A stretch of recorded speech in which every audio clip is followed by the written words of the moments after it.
সুপ্রিয় শিক্ষার্থীবৃন্দ, শুভ সকাল। আশা করি তোমরা সকলে সুস্থ আছো, ভালো আছো। আজকের অনলাইন লাইভ ক্লাসে তোমাদের সকলকে স্বাগতম। আজকের ক্লাস উপস্থাপনায় আছি আমি Asim Kumar Barman, junior instructor nontech গণিত, রংপুর পলিটেকনিক ইনস্টিটিউট, রংপুর। আজকে আমার 8 নম্বর লেকচার। তোমরা শুনতে পাচ্ছ কিনা একটু কমেন্টে জানাও।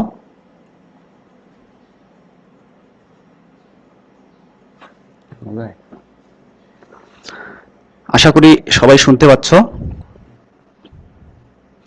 আজকে আমরা যে বিষয়টি নিয়ে আলোচনা করব, ম্যাথমেটিক্স 2, এটি দ্বিতীয় পর্বের সকল টেকনোলজির জন্য প্রযোজ্য। এর বিষয়গুলো হচ্ছে 65921। এর ক্যালকুলাস অংশের অনির্দিষ্ট যোজিত ফল অর্থাৎ ইনডেফিনিট ইন্টিগ্রাল, এই অধ্যায়টি নিয়ে আমরা আলোচনা করব। তো গত 3টি লেকচারে আমরা এই অধ্যায়ের অনেক কিছু আলোচনা করেছি। আজকে আমরা এর বাকি অংশ নিয়ে আলোচনা করছি। তো আসো যাওয়া যাক আমাদের মূল বিষয় আজকের আমাদের যে মূল আলোচনা, প্রতিস্থাপন পদ্ধতির সাহায্যে বিভিন্ন সমস্যার সমাধান করার যে প্রক্রিয়া, এই সম্পর্কে আমরা জ্ঞান লাভ করব। তো আমরা গত ক্লাসে বিভিন্ন সমস্যা অর্থাৎ সাধারণ সমস্যাবলী নিয়ে আলোচনা করেছিলাম বা বিভিন্ন সমস্যার সমাধান করেছি, এবং প্রতিস্থাপন পদ্ধতির আমরা একটি অঙ্ক করেছিলাম প্রতিস্থাপন পদ্ধতির সাহায্যে। তো আজকে আমরা আরও বিভিন্ন সমস্যা নিয়ে আলোচনা করব।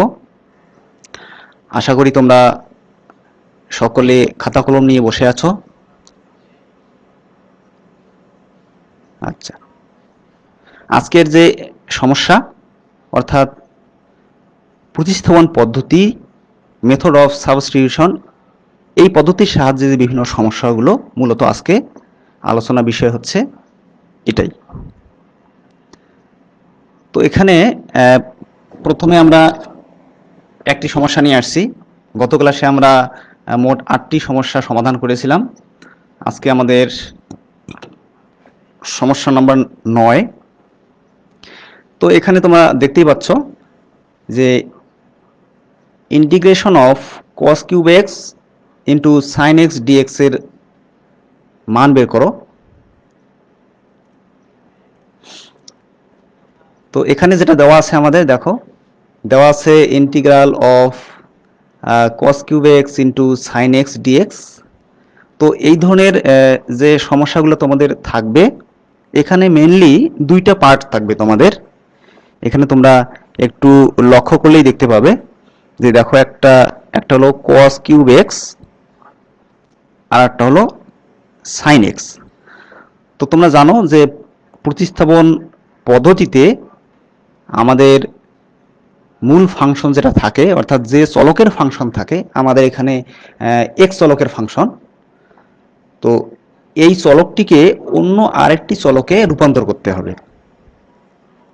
তো এই রূপান্তর করার জন্য আমাদের যে জিনিসটি খেয়াল রাখতে হবে সেটি হচ্ছে, এখানে দুইটি ফাংশনের মধ্যে দুইটি আলাদা আলাদা পার্ট থাকবে আর কি। এখানে দেখো যে একটা cos কিউব x, এরকে যদি আমরা একটা ফাংশন ধরি, আর একটা ফাংশন হচ্ছে sin x। তো এই দুইটার মধ্যে যে কোনো একটাকে ডেরিভেটিভ করলে একটা আমরা ফলাফল পাবো।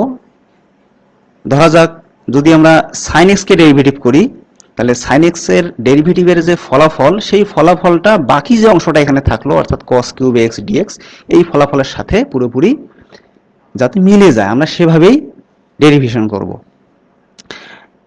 অথবা এখানে দেখো প্রথম পার্টটি হচ্ছে cos কিউব x। তো এখানে cos কিউব x অথবা cos x অর্থাৎ যেটাকে ধরলে আমাদের সুবিধা হয় বা আমাদের প্রমাণটা মিলে, সেইভাবে আমাদের ক্যালকুলেশনটা করতে হবে।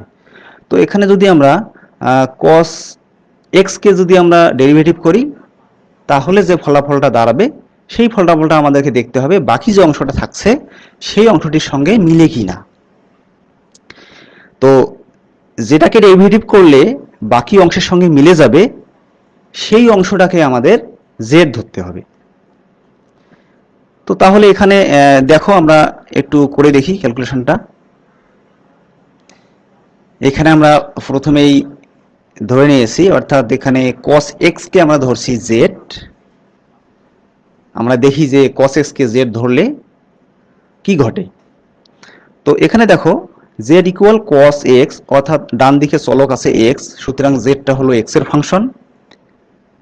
ফলে আমরা যদি উভয় পক্ষকে x এর সাপেক্ষে ডেরিভেটিভ করি, তাহলে বাম দিকে পাচ্ছি আমরা d dx অফ z, আর ডান দিকে পাচ্ছি d dx of cos x।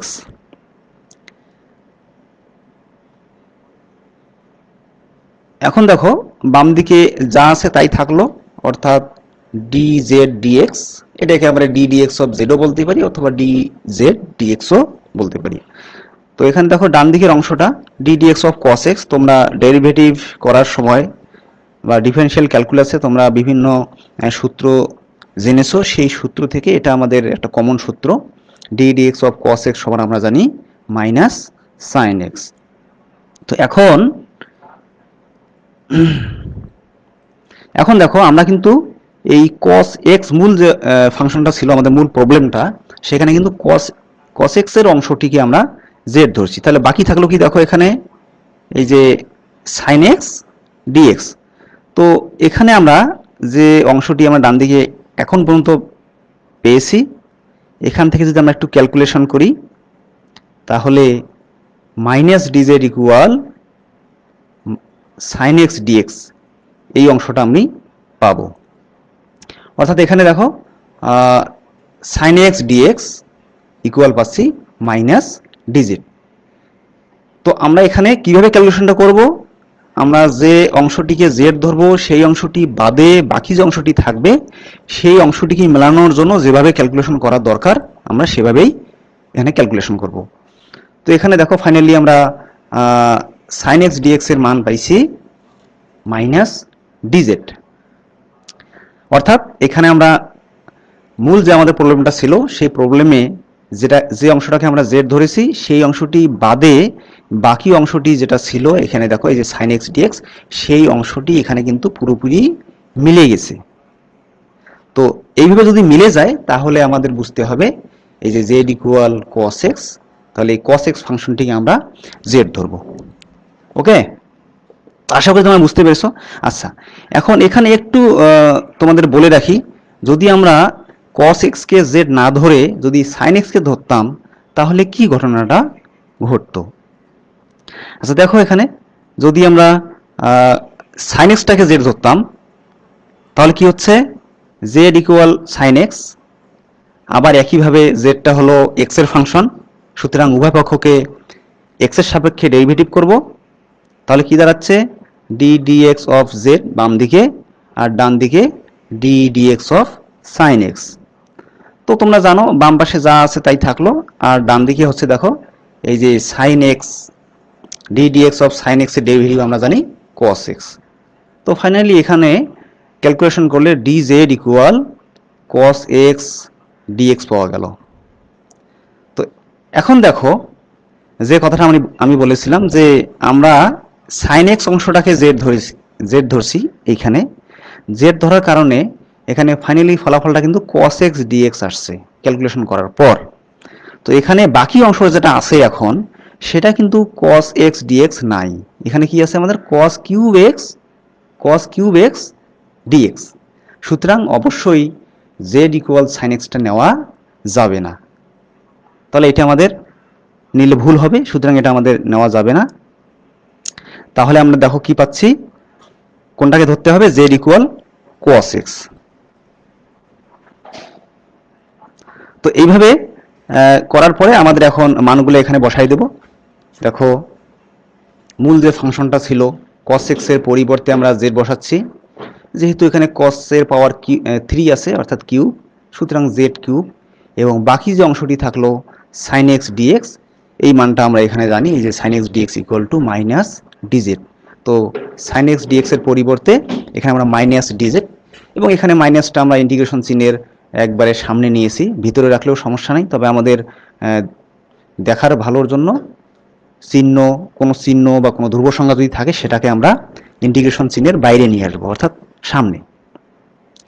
তো এখন এখানে যে ইন্টিগ্রেশনের প্রবলেমটা আছে, দেখো আকারটা কিরকম, integration of z cube dx, অর্থাৎ x to the power n এর আকারে। অর্থাৎ এখানে আমাদের যে মানটা বসানোর পরে যে চেহারাটা আসবে, যে ফলাফলটা আসবে, সেই ফলাফলটা দেখতে হবে আমাদের আদর্শ যে স্ট্যান্ডার্ড যে ফর্মুলাগুলো ছিল ইন্টিগ্রাল ক্যালকুলাসের আমাদের আলোচনা করেছিলাম, সেই সূত্রগুলোর কোনটার চেহারার সঙ্গে মিল আছে। তো এখানে স্পষ্টতই দেখা যাচ্ছে যে integration of x to the power n dx equal, আমরা জানি x to the power n plus one by n plus one, অর্থাৎ এক্স এর পাওয়ার যদি এন হয়, অর্থাৎ যে কোনো ধ্রুব সংখ্যা হয়, তাহলে তার ইন্টিগ্রেশন করলে ওই পাওয়ারটা এক বৃদ্ধি পাবে, এবং বৃদ্ধি পাওয়ার পরে যে রেজাল্টটা হলো পাওয়ারটা, অর্থাৎ এন প্লাস ওয়ান, সেই ফলাফলটা দ্বারা ভাগ হবে। এবং সবসময় আমরা জানি ইন্টিগ্রেশন করার পরে একটা ধ্রুব সংখ্যা যোগ করে দিতে হয়, অর্থাৎ প্লাস সি।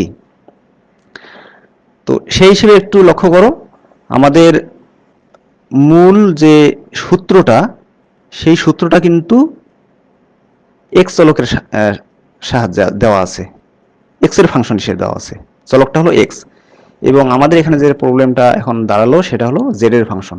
তো যে ফাংশনই হোক না কেন বা যে চলকই দেওয়া থাক না কেন, আকার কিন্তু একই। তো সুতরাং আকার যদি প্যাটার্ন একই হয়, তাহলে এই সূত্রের সাহায্যে আমরা এটা লিখতে পারবো। অর্থাৎ যদি এক্স এর পরিবর্তে জেড হয়, তাহলে সূত্র মতে এখানে এক্স এর পরিবর্তে জেড হবে। যদি ডাব্লু হয়, তাহলে ডাব্লু এক্স এর পরিবর্তে ডাব্লু হবে। অর্থাৎ এক্স এর পরিবর্তে যে চলক থাকবে, আমরা সেই চলক সেখানে বসাবো। তাহলে এখন যদি আমরা এটাকে ফর্মুলা ফেলি, তাহলে মাইনাসটা মাইনাস থাকলো, জেড কিউব, অর্থাৎ এখানে এন হচ্ছে 3, তাহলে Z to the power 3 plus 1, এবং নিচেও হচ্ছে 3 প্লাস 1। তো 3 প্লাস 1 আমি একবার এখানে 4 লিখছি, অর্থাৎ তাহলে ফাইনালি পাচ্ছি minus z to the power 4 by 4 plus c. তো এখন দেখো আমাদের মূল প্রবলেম যেটা ছিল সেটা কিন্তু চলক ছিল এক্স, এখন আমরা যেটা পাচ্ছি সেখানে চলক আছে জেড।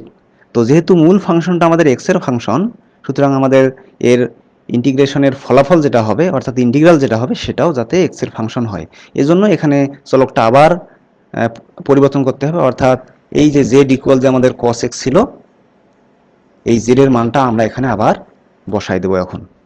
তাহলে যদি বসাই দিই কি হচ্ছে, মাইনাস ঠিক থাকলো, জেড এর পরিবর্তে আমাদের কস এক্স বসাচ্ছি, তাহলে cos to the power 4x by 4 plus c. তো এভাবে যদি আমাদের প্রতিস্থাপন পদ্ধতিতে সমস্যার সমাধান করতে হয়, তাহলে এইভাবে দুইটি অংশের মধ্যে আমরা যে কোনো একটি অংশকে জেড ধরবো, সেটাকে ডেরিভেটিভ করার পরে ফাইনালি আমরা একটা ফলাফল আনবো। ফলাফলটা কিভাবে নিয়ে আসবো, আমাদের বাকি অংশের সঙ্গে মিলানোর জন্য যেভাবে করার দরকার সেভাবে এখানে ক্যালকুলেশনটা করব। করার পরে সেই মানগুলো আমরা মূল ফাংশনে বসাই দেবো। বসার পরে আমাদের একটা স্ট্যান্ডার্ড আকার আসবে, স্ট্যান্ডার্ড ফর্ম আসবে, সেই ফর্মে আমাদের সূত্র প্রয়োগ করে ইন্টিগ্রেশনের সাহায্যে আমরা ইন্টিগ্রাল বের করব, এবং ফাইনালি আবার সেখানে জেড এর পরিবর্তে আমরা আবার মূল ফাংশনটি, অর্থাৎ যে ফাংশনটি ধরছিলাম সেই ফাংশনটি বসাবো। তো এই হলো মূলত আমাদের কি বলে প্রতিস্থাপন পদ্ধতির সাহায্যে বা প্রতিস্থাপন পদ্ধতিতে যে কোনো ফাংশনের ইন্টিগ্রাল নির্ণয়ের সিস্টেম। তো আশা করি তোমরা বুঝতে পেরেছো। তাহলে আমরা পরবর্তী আরেকটি সমস্যা নিয়ে আলোচনা করি। এখানে দেখো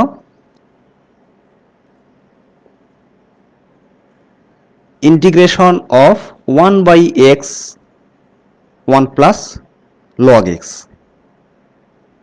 তাহলে এখানে দেখো দুইটি অংশ,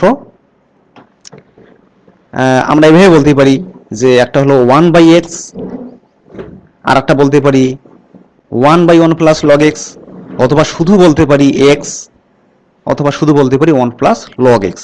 তাহলে আমাদের সবসময় খেয়াল রাখতে হবে যে কোন অংশটিকে ডেরিভেটিভ করলে বাকি অংশের সঙ্গে মিলে, এটাই হলো আমাদের মূল উদ্দেশ্য। তো এখানে দেখো আমরা যদি 1 প্লাস লগ এক্সটাকে চিন্তা করি, তাহলে আমরা যদি জেড এর মানটা 1 প্লাস লগ এক্স ধরি, অর্থাৎ z equal 1 plus log x, এখানেও একইভাবে আগের মতোই জেডটা হলো এক্স এর ফাংশন, সুতরাং উভয় পক্ষকে এক্স এর সাপেক্ষে যদি আমরা ডেরিভেটিভ করি তাহলে বাম দিকে পাচ্ছি ডি ডিএক্স অফ জেড, ডান দিকে পাচ্ছি ডি ডিএক্স অফ, একটা হলো 1 একটা হলো লগ এক্স। তো তোমরা জানো যে একাধিক ফাংশনের যদি সমষ্টি হারে দেওয়া থাকে তার যদি ডেরিভেটিভ নির্ণয় করতে হয় সেই ডেরিভেটিভটা আলাদা আলাদা ডেরিভেটিভের সমান হয়, অর্থাৎ এই ডি ডিএক্সটা আমরা ভাঙাই দিতে পারি। তো এখানে আমি একবারই লিখেছি, তো বাম দিকের অংশে যা ছিল তাই আছে। তাহলে এখানে প্রথম যে অংশটি ডি ডিএক্স অফ 1 তার মান হবে 0 ডেরিভেটিভের সূত্র অনুযায়ী, কারণ আমরা জানি যে কোনো ধ্রুব সংখ্যার ডেরিভেটিভ হচ্ছে 0। এবং বাকি অংশটি হচ্ছে d dx of log x. তো আমরা জানি d dx of log x মানে হচ্ছে 1/x। এখানে শুধু যদি লগ থাকে, অর্থাৎ যদি কোনো বেস দেওয়া না থাকে, তাহলে আমরা বুঝে নেব যে এখানে ন্যাচারাল লগ আছে, অর্থাৎ বেজ হচ্ছে ই। তো সুতরাং আমরা বেজ ই থাকলে সবসময় আমরা d dx of log x মানে আমরা জানি 1/x। তাহলে এখন দেখো মূল প্রবলেমটা, আমরা 1 প্লাস লগ এক্স কে জেড ধরছি, তাহলে বাকি থাকলো কি, এখানে দেখো এই যে 1/x আর এখানে থাকতেছে dx, তাহলে 1/x dx। তো সুতরাং এখান থেকে আমরা ক্যালকুলেশন করে যদি নিচের dxটা যদি ডান দিকে নিয়ে যাই তাহলে আমরা পাচ্ছি এই যে 1/x dx ইকুয়াল dz। তাহলে পূর্বের মতোই এখানে আমরা মানগুলো বসাই দেব। তাহলে ইন্টিগ্রেশন অফ এই যে 1 প্লাস লগ এক্স এর মানটা জেড, তো আমরা সেটা জেডটা বসাচ্ছি নিচে, অর্থাৎ যেহেতু 1 প্লাস লগ এক্স নিচে আছে সুতরাং তার পরিবর্তে জেড, এবং বাকি থাকলো 1/x dx। তাহলে 1/x dx এর মান কত পাইছি এখানে, dz। তো সেই মানটা আমরা এখানে dz দিলাম। তো এখানে এই dz-টা আমরা উপরেও লিখতে পারি, অথবা এখানে 1/z ইন্টু dz এভাবেও লিখতে পারি, একই অবস্থা। এখন দেখো এটা কোন সূত্রের সঙ্গে আমাদের মিলছে, integration of 1/x dx equal log x plus c। তো সেই হিসেবে এখানে আমরা dz/z অথবা বলা যায় integration of 1/z dz equal পাবো log z, অর্থাৎ এখানে যেহেতু চলক z সুতরাং চলকটা হবে z। এখন মূল ফাংশনটি দেখো আমাদের x এর ফাংশন ছিল, সুতরাং ফলাফলটা আমাদের x এর ফাংশন হবে। তাহলে নিয়ম অনুযায়ী আবার আগের মতোই এখানে z এর পরিবর্তে আমরা 1 প্লাস লগ এক্স বসাচ্ছি। তাহলে এখানে z এর পরিবর্তে লগ এক্স বসালে 1 প্লাস লগ এক্স বসালে পাচ্ছি finally log 1 plus log x, অর্থাৎ log of 1 plus log x plus c. তো ফাইনালি আমরা এখানে এই অঙ্কের ফলাফলটা পাইলাম। তো এইভাবে তোমরা এই ধরনের সমস্যাগুলো আশা করি সমাধান করতে পারবে এখন। আচ্ছা, এখন আরেকটি সমস্যা দেখো, integration of tan x by log cos x dx। তো এখানে যদি আমরা আগের মতো যদি tan x কে ডেরিভেটিভ করি অর্থাৎ z ধরি তাহলে sec স্কয়ার x পাবো, কিন্তু এখানে sec স্কয়ার x এর কোনো অংশই নাই, সুতরাং tan x কে আমরা ধরতে পারবো না। তাহলে আমরা ধরে নিচ্ছি z equal log cos x। তো উভয় পক্ষে আবার আগের মতো x এর সাপেক্ষে ডেরিভেটিভ করলে d dx of z equal ডান দিকে পাচ্ছি d dx of log cos x। তো এখানে তোমরা ডেরিভেটিভের নিয়ম অনুযায়ী জানো যে এখানে প্রথম অংশটা হলো log আর পরে হলো কি cos x। তো সুতরাং cos x কে আমরা মনে মনে x ধরে নেব, অর্থাৎ x এর সাপেক্ষে ডেরিভেটিভ করব। তো সেই হিসেবে d dx of cos x মানে হলো d dx of log x, মানে আমরা জানি 1/x অর্থাৎ 1/cos x। তাহলে cos x টাকে আমরা আরেকবার ডেরিভেটিভ করব, কারণ এখানে আমাদের এটা শুধুমাত্র x না, এটা হলো cos x। তো cos x কে ডেরিভেটিভ করার অর্থ হলো আবার d dx of cos x। তো আমরা জানি d dx of cos x হচ্ছে মাইনাস sin x। আশা করি তোমরা ডেরিভেটিভ অংশে এই জিনিসটা, এই সমস্যাগুলো ভালোভাবেই সমাধান করেছো, সুতরাং বুঝতে আশা করি সমস্যা হচ্ছে না। এখন আমরা যদি ক্যালকুলেশন করি তাহলে মাইনাসটা আমরা বাম পাশে নিয়ে আসছি, আর ডান দিকে দেখো sin x by cos x মানে হলো tan x, আর বাম পাশের নিচের dx টা আমরা ডান দিকে নিয়ে গেছি। তাহলে এখানে দেখো আমরা ধরেছিলাম লগ কস এক্স, তাহলে বাকি থাকলো দেখো কি, বাকি কি আছে, টেন এক্স ডিএক্স। তাহলে আমাদের এখানে এই যে টেন এক্স ডিএক্স এর মানটা আমরা এখানে বের করে নিলাম, তাহলে এই মানটা পাচ্ছি মাইনাস ডিজিট। তাহলে এই যে টেন এক্স ডিএক্স এর মানটা এবং এই যে জেড ইকুয়াল যে আমরা লগ কস এক্স ধরছি, এই মান দুটা যদি আমরা এখন বসায় দেই, তাহলে minus integration of dz by z পাচ্ছি। তাহলে আগের অঙ্কের মতোই এখানে সূত্রটা হচ্ছে 1/x dx integration 1/x dx equal log x plus c. তো সেই হিসেবে এখানে integration of dz by z equal পাচ্ছি log z। তো সামনে তো মাইনাস আছেই, এখন আবার যদি আমরা জেড এর মানটা বসাই দিই, তাহলে পাচ্ছি minus log of log cos x plus c. তো এভাবে তোমরা এই ধরনের সমস্যাগুলো সমাধান করবে। আমরা এখন আরেকটি সমস্যায় আসছি। এখানে দেখো tan inverse x whole square by 1 plus x square. তো এখানেও একইভাবে যদি আমরা চিন্তা করি, তাহলে এখানে জেড ধরতে হবে tan ইনভার্স এক্সকে, তাহলে Z equal tan inverse x. এখন আবার আগের মতো যদি আমরা উভয় পক্ষকে ডেরিভেটিভ করি এক্স এর সাপেক্ষে, তাহলে বাম দিকে ডিজেড ডিএক্স ইকুয়াল ডান দিকে dx of tan inverse x. তো আমরা জানি বাম পাশে অংশ যা আছে তাই থাকলো, আর dx of tan inverse x এটা মানে আমরা জানি 1/1 প্লাস এক্স স্কোয়ার। তো এখানে দেখো আমরা মূল ফাংশন যেটা ধরছিলাম tan ইনভার্স এক্স এর পরিবর্তে জেড, তাহলে এই অংশটি বাদে বাকি যে অংশটি আছে এখানে নিচে আছে, এই জন্য বলছি 1/, তো অর্থাৎ কি আছে 1/1 প্লাস এক্স স্কোয়ার ডিএক্স। তো এই জন্য আমরা এখানে ক্যালকুলেশন করে এই মানটা নিয়ে আসছি 1/1 প্লাস এক্স স্কোয়ার ডিএক্স, এর মানটা পাচ্ছি ডিজেড। তো আবার পূর্বের নিয়মেই যদি আমরা এখানে মানগুলো বসাই দেই, তাহলে integration of tan inverse x এর পরিবর্তে বসাচ্ছি জেড, যেহেতু এখানে পাওয়ার 2 তাহলে 2 অর্থাৎ জেড স্কোয়ার, আর বাকি অংশের মান ডিজেড। তো এখানে জেড স্কোয়ার অর্থাৎ x to the power n এর সূত্র আমরা আবার জানি, এই যে এখানে দেখো যে integration of x to the power n dx equal x to the power n plus 1 by n plus 1। তো সেই হিসেবে আমরা এখানে পাবো জেড কিউব অর্থাৎ z to the power 2 plus 1 অর্থাৎ 3, নিচেও 2 প্লাস 1 অর্থাৎ 3। তো এই কাজ করার পরে আমাদের ইন্টিগ্রেশন শেষ, এখন শুধু কাজ হচ্ছে জেড এর মানটা পুনরায় বসানো। তো জেড এর মানটা যদি পুনরায় বসাই, তাহলে জেড এর মান হচ্ছে tan ইনভার্স এক্স আর পাওয়ার কিউব, পাওয়ার এখানে যা থাকবে তাই, বাই 3 প্লাস সি। তো এভাবে এই ধরনের সমস্যাগুলো তোমরা আশা করি খুব সহজেই সমাধান করতে পারবে। সময় শেষ হলে বলি। আচ্ছা, আমরা আরেকটি সমাধান নিয়ে আলোচনা করি। দেয়া আছে integration of e to the power x by e to the power x plus 1 dx. তো এই ধরনের সমস্যাগুলোতে অর্থাৎ e to the power x জনিত যে ফাংশনগুলো তোমাদের থাকবে, এই ধরনের বেশ কয়েকটি সমস্যা আছে, তোমরা সবগুলোই ভালোভাবে সমাধান করবে। তো এখানে যে সমস্যাটি সেটা করার জন্য আমরা নিচের অংশটিকে ধরবো, অর্থাৎ যদি আমরা উপরের অংশটিকে ধরি ডেরিভেটিভ করলে শুধু ই টু দি পাওয়ার এক্স পাওয়া যাবে, যেটা আমাদের বাকি অংশের সাথে মিলে না। এই জন্য আমরা জেড ইকুয়াল ধরবো e to the power x plus 1, অর্থাৎ নিচের যে অংশটা হরে যেটা অংশ ছিল আমাদের e to the power x plus 1, তাকে আমরা ধরলাম জেড। তো পূর্বের মতোই যদি আমরা উভয় পক্ষে এক্স এর সাপেক্ষে ডেরিভেটিভ করি, তাহলে বাম দিকে পাচ্ছি ডি জেড ডিএক্স আর ডান দিকে হচ্ছে ডি ডিএক্স অফ, একটা হচ্ছে ই টু দি পাওয়ার এক্স আর একটা হচ্ছে প্লাস 1। তো বাম পাশে যা আছে তাই থাকলো। এখন আবার ডেরিভেটিভের সূত্র অনুযায়ী d dx of e to the power x মানে আমরা জানি e to the power x plus d dx of 1 অর্থাৎ ধ্রুব সংখ্যা, তাহলে ধ্রুব সংখ্যার ডেরিভেটিভ কত 0, তাহলে e to the power x plus 0, তাহলে 0 তো বাদ। এখন যদি ক্যালকুলেশন করি, তাহলে আমরা ফাইনালি পাচ্ছি dz equal e to the power x dx, অর্থাৎ e to the power x dx এর মান dz।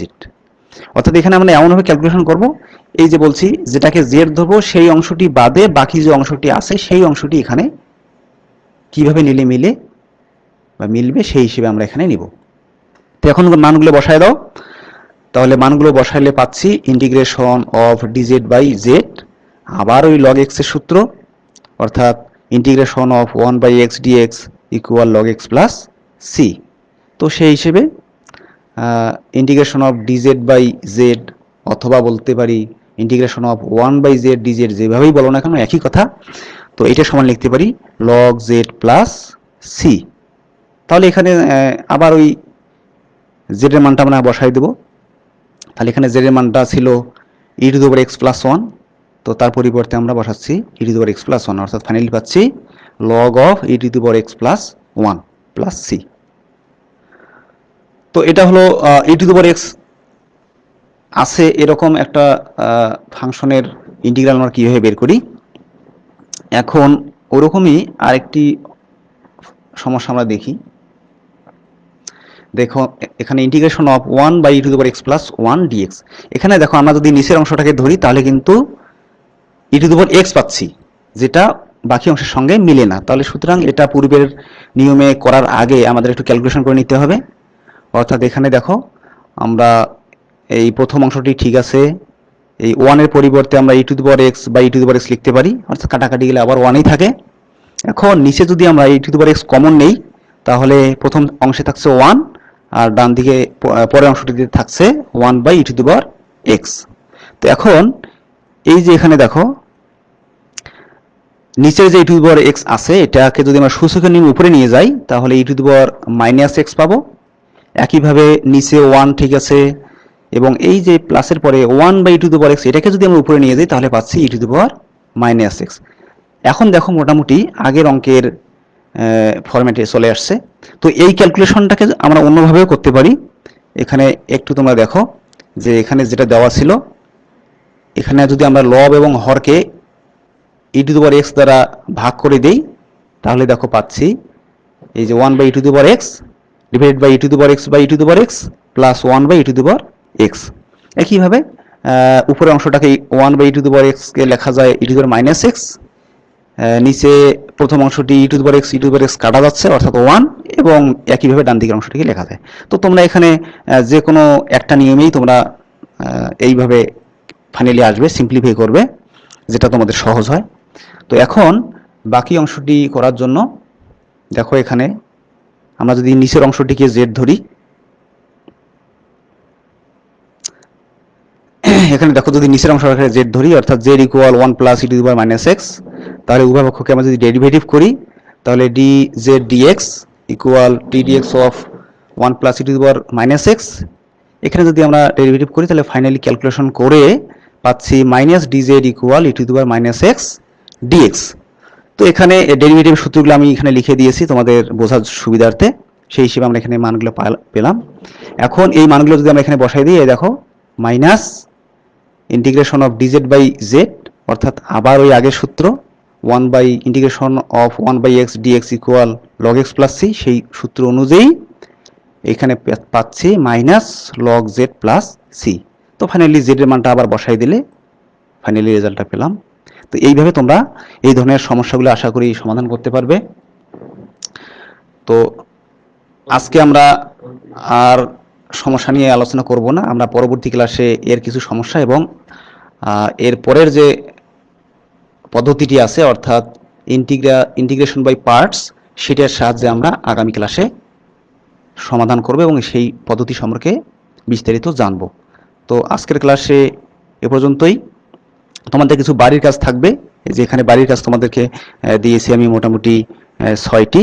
এই সমস্যাগুলো তোমরা বাসায় সলভ করবে। এই ভিডিওটি পুনরায় দেখতে তোমরা ভিজিট করবে www.skills.gov.bd/dt অথবা যে লিঙ্ক থেকে তোমরা দেখছো এখানে ঢুকে দেখতে পারবে। তো আজকে এ পর্যন্তই, সকলকে ধন্যবাদ।